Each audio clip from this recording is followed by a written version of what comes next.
Out of all melee weapons used, there's 3 NIKANAs in top 15. That's how good and fun they are. Fourth one is in top 25. There's plenty of stances to choose from, and they're all great.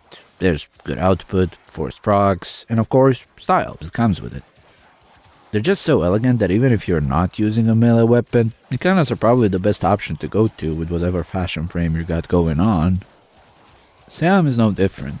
It features great stats, good critical potential, great status potential with a small asterisk.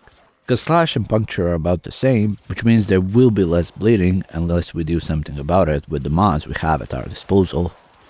I plan on doing a video to compare all drifter melee weapons, to see which one's the best, so stay tuned for that one. Spoiler alert, Syam is one I like the most, but there are pros and cons to other ones that makes them relevant depending on how you play. When compared to other NIKANAs in the hands of a warframe, they're all so good that we're talking about different shades of destruction.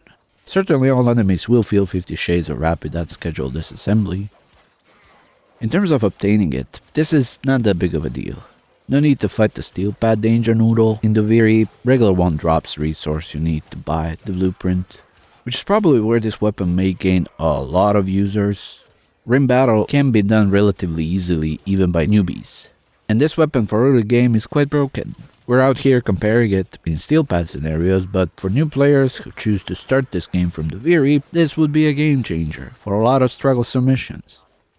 When it comes to building this, it goes as expected, but there are multiple variations. One, a more casual build, when this weapon is for occasional use, then with each combo and combo related mods and just focus on output from the get-go.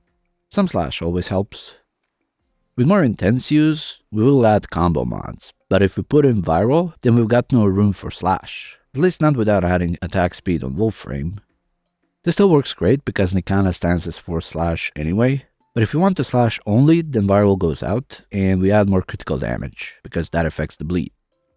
This is great for steel pad endurance, especially if you do not do any armor stripping. Last build is an example of both viral and slash in a combo based build. Because Valkyr has Warcry, she allows us to ditch attack speed mod and fit it all in for what would probably be an ultimate build. Few other warframes have the same feature. You can also use Arcane to gain attack speed. Only way to be nitpicky about this weapon is to compare it to other NIKANAs and see that some of them do not need a slash mod to get here. But that's real nitpicky. A more balanced scale between base damage types means that Condition Overload will perform better, making each individual proc much more effective. So it's a give and take kind of thing, not something we should care about much unless we want to do like 3+ hours of steel pad endurance.